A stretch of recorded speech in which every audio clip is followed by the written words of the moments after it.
네, 이번 주는 반도체에 이어서 자동차 부품 쪽까지 관세가 유예되면서 그래도 시장이 비교적 안정적인 흐름을 보였습니다. 허예남 대표님, 뉴욕 쪽은 그래도 출렁임이 있었더라고요. 그래도 우리 시장은 비교적 좀 견조하게 움직였죠? 네, 우선 이제 그 4월 초부터 움직였었던 이제 그 상호관세 부과와 이제 보복관세에 따라서 이제 급락했었던 그 라인이 이제 코스피 기준으로 해서는 이제 2,650선에서 이제 2,300선까지 이제 급락인데 그 1차 기술적 반등은 한번 완료가 된 그런 흐름입니다. 그러니까 최악의 시나리오에서 최고의 그 변동성은 통과하고 있다라는 그런 좀 인식이 깔려 있는데 코스피 기준 2,450선 그리고 또 코스닥 기준으로 해서는 이제 700선의 하단 지지력은 어느 정도 이제 확보하는 분위기인데 이제 중요한 거는 이제 그 추가 반등 모멘텀은 아직은 좀 역부족인 흐름입니다. 네. 따라서 앞서 말씀해주신 것처럼 이제 다음 주부터 진행될 또 협상과 관련된 이슈들 그리고 또 미 증시에서 기대가 되고 있는 금리 인하 관련 이슈들이 좀 형성이 되면 시장은 또 다음 추가 반등 모멘텀도 이제 확보할 거라고 볼 수가 있겠습니다. 네, 이동우 대표님, 이제는 관세 협상이 어떻게 진전될 것인가? 이 부분이 상당히 중요해질 것 같은데요. 어떻게 예상하시는지요? 일단은 우리가 이제 섣불리 이제 예측을 하기보다는 거기에 맞추는 대응이 좀 필요할 것 같은데요. 일단 당분간 트럼프발 관세에서 자유로울 수 있는 부분보다는 억압적인 부분들이 계속 이어질 것으로 보이고요. 다음 주에는 이제 실적 발표로 인해서 박스권 장세가 조금 더 연장될 가능성이 높아집니다. 당장 관세 협상이 이제 동맹국 지위에 있는 일본부터 시작되었고 긍정적인 이제 협상 결과에 따라서 기대감으로 추가 반등이 일본 쪽으로도 조금 나왔는데요. 네. 다음 주 이제 한국도 협상이 시작될 것으로 보이나 완전한 관세 문제 해결보다는 기본적으로 10% 관세를 포함한 협상을 해야 하는 상황이라서 결국은 이제 덜 잃는 방법을 찾는 그것에 이제 좀 중점적으로 포인트가 잡힐 것 같고 그래서 결국 이제 시장의 빠른 반등보다는 박스권 장세가 조금 더 연출이 되지 않을까 싶습니다. 또한 이제 다음 주에 테슬라를 비롯한 본격적인 1분기 실적 발표가 나오게 되는데요. 장중 등락이 쉽게 나올 수 있는 포인트가 되죠. 국내 증시에는 이제 관세 영향 속에서 이제 부익부 업종 찾기와 영향력이 덜한 이제 조기 대선으로 인한 정책이나 신규 상장주의 콜라보레이션을 보이는 관련주들의 상승세가 조금 더 지속될 가능성이 높아 보입니다. 네, 정책 관련주 이번 주에 이슈가 많았는데 저희가 잠시 후에 섹터 이야기에서 조금 더 자세히 들여다보도록 하겠습니다. 자, 이제 지수 이야기를 조금 더 움직임을 이야기해 볼게요. 김영구 대표님, 보면 바닥을 확인했다라는 분석이 우세한 거는 맞는 것 같습니다. 그런데 보니까 2,400 후반에서는 다시금 또 위쪽이 막혔나라는 느낌도 있고요. 진바닥을 확인한 게 맞을까요? 예, 일단 정답을 얘기하면 진바닥은 확인이 됐어요. 네. 코스피 지수는 2,400포인트고요. 코스닥 지수는 650포인트의 진바닥을 확인을 했습니다. 문제는 이 진바닥을 확인한 뒤에 반등을 주고는 있는데 이 저항선이 어디까지 올라갈 것이냐가 이제 다들 궁금해하는 수준인데요. 그렇죠. 네. 제가 보니까 단기 저항선은 바로 코앞에 제가 차트를 보시면 2,500포인트에 있습니다. 그런데 그 위에 제가 선을 2개 더 그어놨는데 2,250과 2,600포인트까지 선을 그어놨습니다. 이유는 바로 거기에 있습니다. 환율이 1,480원일 때하고 1,420원일 때하고 달라져야 되겠죠. 그렇죠. 지금은 1,420원 선에서 완전히 안정이 되고 있거든요. 그래서 관세 영향 때문에 폭락했던 지수가 반등을 주고 거기서 저항선을 받지만 결국 환율 안정과 외국인들이 지금 매도하던 그 상황들이 완전히 그 역전이 되고 있는 상황이거든요. 아직 매수로 돌아서진 않았지만 언제든지 매수로 돌아서도 이상하지 않을 그런 상황으로 치닫고 있기 때문에 네. 충분히 매수로 전환이 되면 그 위에까지 2,550포인트, 그다음에 2,600포인트까지는 열어둬야 될 것 같다. 이렇게 말씀을 드리겠습니다. 김진 대표님 의견은 어떠세요? 지금 코스피 바닥이다, 이미 한번 쳤고 반등 가능성이 높다라는 의견에는 동의하시는 부분일까요? 비슷하게 동의를 하는데 약간 다른 측면은 있습니다. 어떤 점이죠? 일단 처음에 그 관세 텐트럼으로 이제 지난주 4월 9일 지지난주죠. 올해 최저점을 찍었다는 거는 동의를 합니다. 네. 예, 코스피 기준으로 2,284포인트였고요. 코스닥으로 637포인트였는데요. 아마 이게 올해의 최저점이 되지 않을까 이렇게 생각은 합니다. 그 이유는요. 현 장세가 아무래도 관세 정책의 향방에 따라서 좌지우지가 되고 있는 그런 장세인데 4월 2일 그 상호 관세 부과에 따라서 관세 리스크의 정점은 이미 찍었다고 보기 때문입니다. 다만 좀 다른 점은요. 단숨에 2,500선을 뚫고 올라가는 것은 쉽지 않을 것 같습니다. 아무래도요. 관세 협상의 그 커다란 진전이 보이기 전까지는요. 2,400포인트에서 2,500포인트 사이에서 크고 작은 변동성을 계속 보이면서 박스권의 등락이 예상되고 있습니다. 네. 그 이후의 방향성은요, 이제 비슷한데 그 이후의 방향성은 이제 관세 리스크가 좀 축소가 되면 그와 함께 2,500선을 뚫고 우상할 수 있을 것으로 그렇게 보고 있습니다. 자, 그러면 관세는 어떻게 이제 진행될 것인지 여기를 또 들여다보도록 하겠습니다. 보면 미중 관계는 이 관세 측면에 있어서는 정말 난타전으로 가고 있는 게 아닌가 뭐 이런 생각도 들게 하죠. 지금 보면 엔비디아, 인텔, 뭐 반도체 수출 규제에 이어서 이제 다음 주에는 반도체 품목 관세가 예고돼 있습니다. 이동우 대표님, 뭐 이런 부분들이 시장을 또 한 번 뒤흔들지 않을까 우려되기도 하거든요. 어떻게 대비하는 게 좋을까요? 일단은 저는 개인적으로는 더 나쁠 게 없다라는 생각인데요. 아, 그러세요? 아무래도 네. 충격파를 한번 받고 나서의 움직임들이 확실히 안정권을 좀 찾아가고 있는 상황이고 만에 하나 지금 엔비디아나 인텔의 실적들이 나쁘게 나온다면 충격이 가해질 수는 있지만 이전에 나왔던 그 관세 충격 이상으로 충격은 나오지 않을 것으로 보입니다. 네. 현재 나온 뉴스보다 더 압박감이 가해질 수 있는 뉴스가 과연 있을까라는 생각을 좀 가져보시면 될 것 같은데요. 오히려 중장기적으로 관점으로 본다면 반도체는 그런 측면에서는 서서히 접근이 가능할 것으로 보이고요. 다만 이제 단기적으로는 이제 품목 관세가 정해지면 진입을 하시는 게 수급 유입 측면에서는 훨씬 더 유리해 보입니다. 상호 관세 면제에서 반도체가 이제 포함된 결정적인 이유는 미국 내에서 이제 모든 생산하는데 필요한 시설들이 없기 때문에 이들 제품에 대해서는 이제 붙는 관세 때문에 수입 물가가 확 튀어오르는 걸 미국 경기가 급속히 침체될 것을 대비한 부분이었는데 네네. 또한 이제 품목별 관세의 상한선이 25%이기 때문에 앞서서 자동차가 지금 품목별 관세 25%를 맞은 상황이잖아요. 그래서 그 이상의 악재라고 받아들이기는 힘들 것으로 보입니다.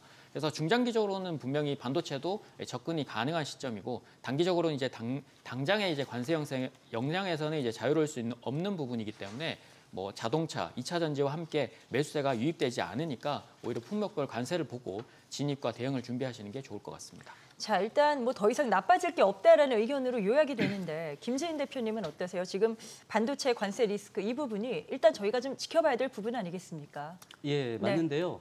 아무래도 오늘은 제가 그 누구보다도 지금 계속 긍정적인 말씀을 드릴 것 같아요. 그래서 투자자분들을 좀 안심시켜 드릴 수 있는 날이 될 것 같은데 네. 일단 그 말씀하신 대로 4월 2일 발표된 상호관세에서 이제 반도체가 관세 대상에서 제외가 됐어요.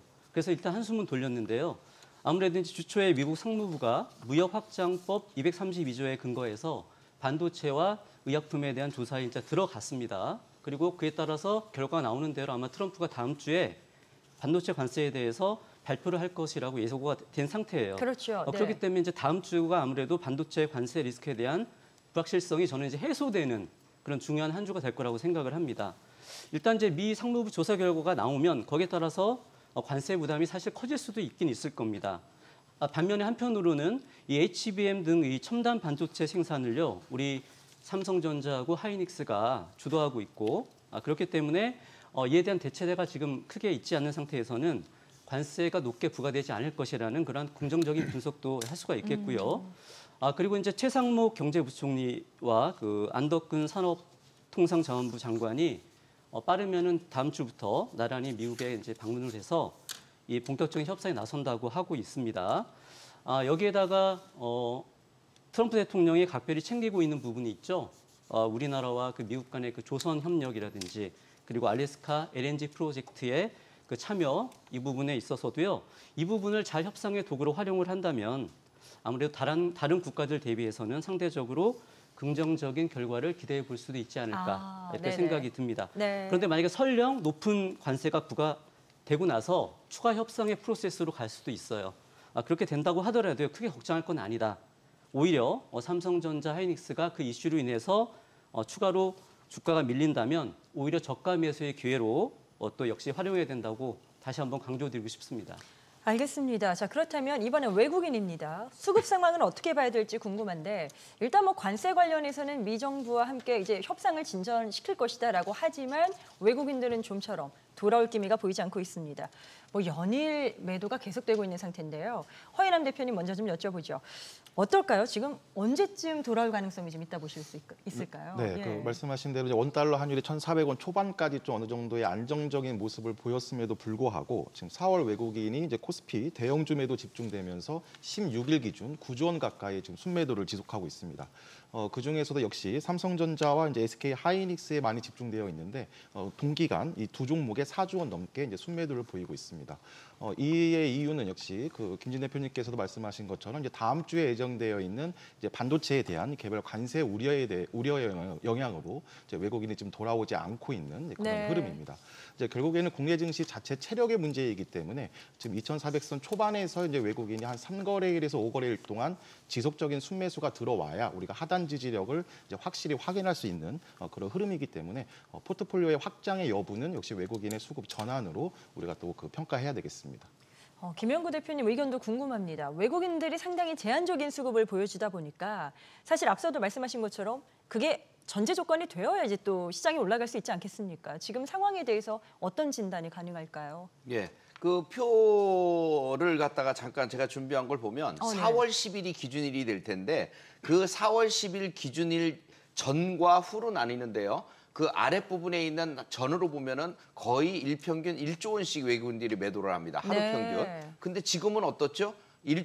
하루에 평균 한 1,000억, 2,000억, 3,000억 그 정도 사이에서만 매도를 하죠. 오늘 같은 경우에도 한 1,000억대 매도만 하고 끝났는데 즉 4월 10일 이전과 이후에 확실히 달라진 외국인들의 매도량을 볼 수 있어요. 결국은 그것은 그 환율의 변화라든가 여러 가지 주변 여건들, 그다음에 셀코리아는 한국 증시에서 셀코리아는 어느 정도 마감이 됐다라고 해석을 해볼 수 있거든요. 그렇다면 이제 여기서 제일 중요한 것은 미국과 중국의 최고 세율까지 퍼부은 이런 시점에서 예를 들어서 협상의 협자 뭐 이런 것만 나와도 변화는 확실히 달라질 거고 아까 허 대표님이 얘기했듯이 한 2, 3일간 외국인들의 매수세가 들어오기 시작한다. 네. 그러면 이제 밀물이 시작이 되는 겁니다. 그게 시작점이 그럼 되는 그때부터는 거네요. 이제 본격적인 이제 상승으로 시도할 수 있다는 얘기입니다. 자, 외국인들이 매매한 그 어떤 투자 패턴을 보면 하나의 또 학습 효과가 되지 않을까 싶기도 한데 코스피 대형주는 팔았습니다. 지금 보면 거의 뭐 9조 원 넘는 자금을 지금 대형주 쪽에서 코스피에서 매도를 했다면 보니까 이 와중에 사들인 게 한국전력, SK텔레콤, 소위 우리가 이제 방어주 쪽이다라고 이야기하는 섹터거든요. 허인남 대표님, 지금 방어주 쪽으로 투자하는 게 뭐 키가 될까요? 이게 힌트가 될까요? 네, 우선 좀 강세를 보이고 있는 두 종목의 이제 특징을 먼저 살펴보면 이제 한국전력은 이제 그 산업용 전기 요금의 이제 인상과 그리고 또 연료비 하락, 또 원전 가동률 개선이 이제 기대가 되면서 지금 퍼포먼스를 보여주고 있는데 하반기에도 이런 흐름이 좀 지속된다면 실적 개선 기대감까지 이제 추가적으로 확보할 거로 보일 수가 있겠습니다. 또 SK텔레콤 또한 통신주의 전통적인 이제 방어적 성격과 그다음에 이제 AI 플랫폼으로의 어떤 전환 기대감까지 같이 좀 확보하고 있는 흐름입니다.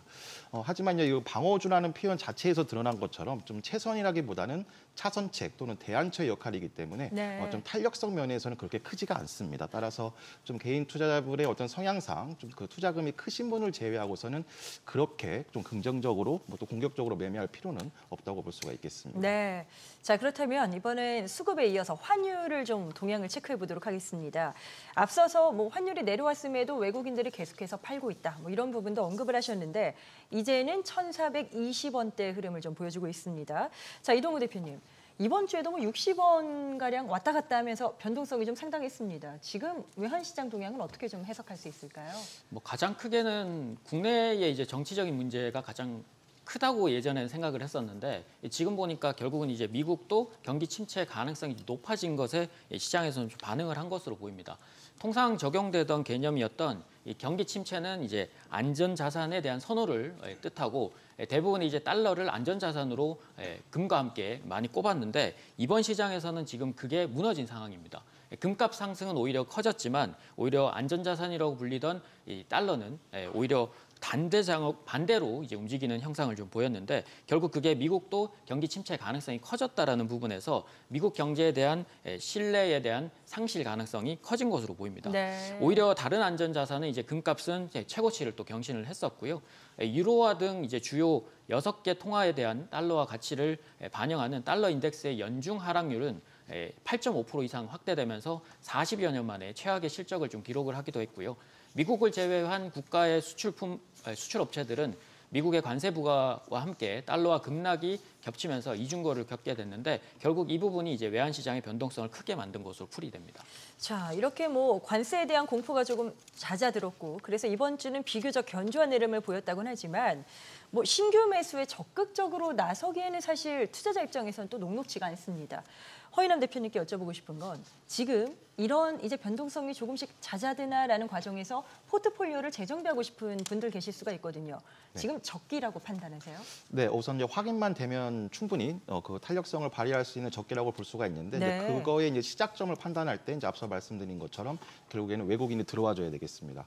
코스피 2,450선 그리고 또 코스닥 700선 전후에서의 이제 외국인 수급을 통해서 순매수 전환을 통해서 이제 확인이 된다면 이제 1분기 주도했던 섹터군들이 다시 한번 움직일 겁니다. 이제 파동상으로는 이제 3파동의 시세인데 1분기 주도 섹터인 로봇 중심의 그런 주도주들을 다시 한번 이제 비중을 확대하고 네. 아직 그 시장이 이제 지지력을 확인할 때까지는 좀 단기 매매, 트레이딩 관점에서 접근도 필요한데 조기 대선 기대감으로 이런 정책 관련주들이 움직이고 있습니다. 뭐 탄소 포집, 그리고 또 AI 소프트웨어, 뭐 원격 의료, 그리고 또 그 웹툰 컨텐츠 같은 테마성도 움직이고 있습니다. 그래서 이런 단기 매매 관점에서는 이제 정책 관련주들, 그리고 신규 새내기주 중심으로 한 트레이딩을 하면서 이제 1분기의 주도주의 비중을 확대할 준비만 하고 있으면 되겠습니다.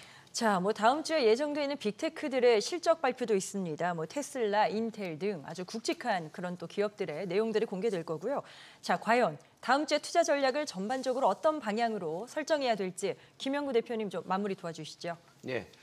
다음 주에 미국의 그 빅테크 기업들의 실적을 발표한다고 하는데 테슬라라든가 뭐 나머지 기업들이 발표가 된다 그래도 우리 시장에 그렇게 큰 영향을 미치지는 않을 것 같아요. 네. 일시적인 변동성은 좀 줄 수 있는데 그 실적 여파에 따라서 우리나라 지수들은 그렇게 크게 영향을 안 받을 것 같습니다. 그래서 어쨌든 미국 지수의 나스닥 지수 같은 경우에도 17,000포인트 돌파하고 18,000포인트까지 상승하는 실적 장세의 모습을 보여줄 것으로 기대가 되고요. 그다음에 이렇게 되면 우리 증시에도 반등의 효과를 갖다 가져올 수 있는데 2,550포인트 돌파 또 그리고 2,600포인트 돌파 이거는 아까 말씀드렸던 외국인들 매수가 동반됐을 때 들어와야, 그것이 네. 가능할 것으로 보여지고요. 그러니까 지금부터는 지수가 폭락할까 봐 이런 그 걱정은 좀 접어두시고 약간의 변동성 때문에 잠깐 출렁거릴 수는 있는데 그것이 오히려 매수 기회가 될 수 있다는 점만 생각하시면 될 것 같습니다. 알겠습니다. 자, 저희가 이렇게 여러 가지 의견들을 종합해봤습니다. 네 분의 의견은 투자 전략 세우시는데 참고 자료로 활용하시면 될 것 같습니다. 그리고 투자의 최종 판단과 책임은 투자자 본인에게 있다는 점 항상 기억하시고 자신의 원칙에 맞추어서 성공 투자하시길 바랍니다. 또 주식에 대한 또 여러 가지 다양한 정보가 필요하신 분들은 카카오 채널 참여가 가능합니다. 필살기를 검색해서 친구 추가하셔서 다양한 정보 확인하시길 바랍니다.